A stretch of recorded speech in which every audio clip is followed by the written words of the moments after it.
Hola, apreciados estudiantes. Continuamos con un tema fundamental que es el tema de los inventarios. Vamos a hablar un poquito sobre los inventarios, recordando a grosso modo, nosotros entendemos por contabilidad o contablemente que los inventarios son activos que están disponibles para la venta. Normalmente los inventarios digamos que son el reflejo de una buena administración, porque cuando tenemos inventarios de activos que están disponibles para la venta, estamos hablando de la mercancía, y la mercancía se mueve al ritmo, digamos, del departamento de ventas. Entonces los inventarios, digamos que en gran medida mueven la capacidad de la administración del negocio. Vamos a hablar sobre la clasificación de los inventarios. Tenemos varios tipos de inventarios. Tenemos inventarios de materias primas, tenemos un inventario de productos en proceso, productos terminados, y tenemos un inventario de mercancías.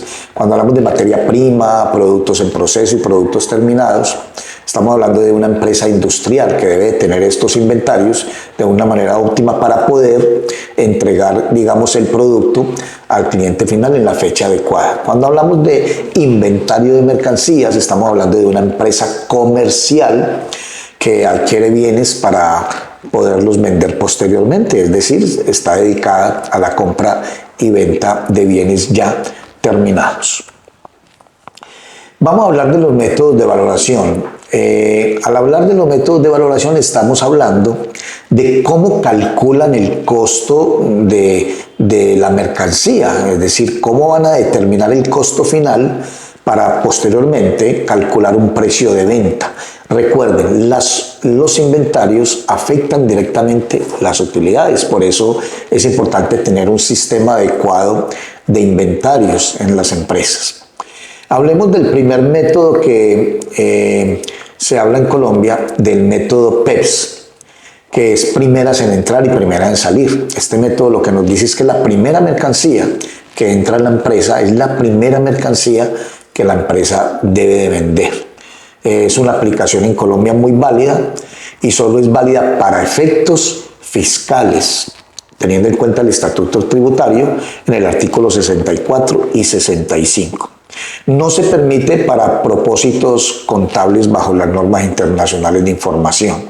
Es decir, solo es válido para efectos fiscales. En un video posterior vamos a explicarles cuál es la diferencia entre un efecto fiscal, un efecto tributario y un efecto contable. Vamos a hablar del otro método, que es promedio ponderado.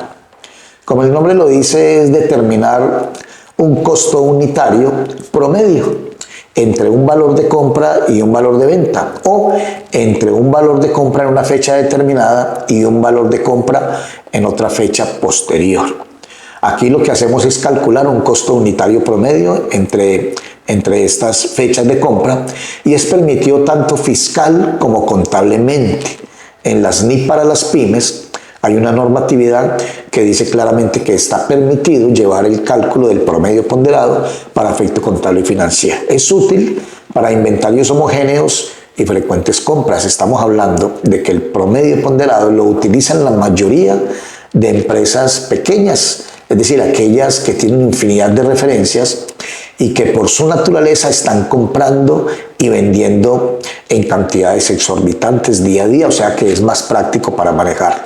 Cuando hablamos del PEPS, estamos hablando de que este método normalmente se utiliza para empresas que tienen productos perecederos, empresas de alimentos, manejan más fácilmente el PEPS, o también empresas grandes que tienen artículos de gran volumen, de gran tamaño, alto costo, que inmediatamente ingresa un artículo a la empresa, se actualiza el inventario, y lo mismo sucede cuando se realiza una venta. El impacto de los inventarios en las utilidades y en la parte fiscal de las empresas. Digamos que si hablamos del impacto, inicialmente yo les dije que hay un impacto muy importante de los inventarios en los estados financieros, y es que realmente va a afectar las utilidades. Digamos que los inventarios es un activo fundamental, importante en las empresas. especialmente en sectores como el comercio, en empresas también industriales, como lo habían mencionado al inicio del video, y realmente esto afecta a una información financiera que es relevante para el cumplimiento tributario y de las utilidades reportadas. Hablemos del primer impacto. El impacto inicial es en las utilidades. El método de valoración permite que las utilidades sean altas o sean más bajas, es decir, las empresas pueden utilizar el método que realmente baje las utilidades y por ende cuando vamos a pagar el impuesto o los impuestos tributarios, pues realmente va a ser un impuesto más bajo, no acorde a la realidad. Cuando estamos hablando de que las utilidades aumentan, pues el impuesto de renta va a aumentar. Por eso es que, y voy a anotar aquí, voy a hacer aquí un paréntesis, teníamos en Colombia 3 métodos de valoración de inventarios, que es el PEPS, primeras en entrar, primeras en salir. Teníamos o tenemos el promedio ponderado y también teníamos últimas en entrar y primeras en salir. Este método fue abolido cuando salieron las normas internacionales porque a nivel fiscal y tributario no le conviene a las entidades gubernamentales. Es decir, este método de WEPS, últimas en entrar y primeras en salir, lo que hacía era que las utilidades siempre fueran muy bajas, por ende el impuesto de renta también fuera bajo, y entonces el gobierno tomó la determinación, lógicamente que mediante las normas internacionales, apoyándose en estas normas, tomó la determinación de sacar del mercado el método WEPS. Aquí tenemos un ejemplo práctico. Si una empresa adquiere un inventario de $100, de 120 y 130 por unidad, vende unidades en el mismo periodo y las vende igualmente al mismo precio, así las compre a diferentes precios como está aquí. Permítanme que me devuelvo. Con el PEPS el costo de ventas será menor, aumentando la utilidad, pero con el promedio ponderado, si se promedia el costo, la utilidad es menor comparada con el PEPS. Por eso es importante que las empresas determinen y planeen antes el método que van a utilizar.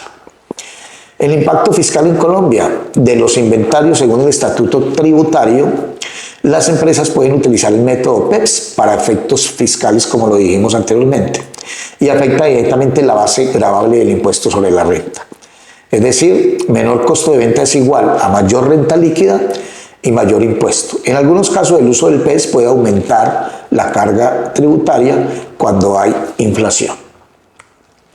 La importancia contable y fiscal. Importante bajo las NIF que el PEPS no está permitido para efectos contables, por lo que las empresas deben llevar una conciliación entre lo contable y lo fiscal. Vamos a explicar lo contable y lo fiscal aquí en unos conceptos, posteriormente vamos a mirarlo con números. Digamos que el efecto contable es el valor de adquisición de la mercancía, es decir, por el cual se registra contablemente este hecho económico. Cuando hablamos de efecto fiscal, normalmente no se tiene en cuenta el valor de adquisición de los artículos, sino el valor de adquisición de los artículos menos la depreciación y inclusive en algunos casos hay que hacerle mejoras a los artículos, a los activos y también hay que descontarlo. Es decir, el efecto contable es lo real en el momento de adquirir la mercancía. El efecto fiscal es, digamos, un cálculo después de que se adquiere el bien y las mejoras que se le hacen y la parte de depreciación o el deterioro del activo. Ahí vamos a tener un valor totalmente diferente y es el que se utiliza para efectos fiscales. La tabla de diferencias contable y fiscal, aquí lo tenemos, el método permitido contable sería el promedio, primeras en entrar, primeras en salir. Tenemos el efecto fiscal según el estatuto tributario del costo específico del artículo. La valoración al cierre es menor entre costo y el valor neto razonable. Recuerden que el costo es el de adquisición, el valor neto razonable es el costo de adquisición menos las mejoras, menos lo que tenga que utilizar o lo que se genere como gastos para poder llevar al consumidor final el artículo. El deterioro del activo, que lo manejamos posteriormente, digamos en la unidad 3 o 4, el deterioro de los activos y de la mercancía, lo que permite es afectar el resultado final. contablemente. Cuando hablamos fiscalmente, no se deduce salvo una destrucción real o darle de baja al activo. Como conclusiones, digamos que la elección de los métodos de valoración afecta a la empresa de una manera contable y digamos que también afecta a la empresa de una manera fiscal. El contribuyente debe de informar a la DIAN el método elegido con anticipación. Si cambia este método, requiere autorización. Realmente la planeación de las empresas es antes de empezar un ciclo contable y ellos determinan el método que van a utilizar. No se reconoce el deterioro por el valor razonable neto, ya que el deterioro de los inventarios bajo las NIF no tiene ningún efecto fiscal. Muchas gracias y continuamos en otro video.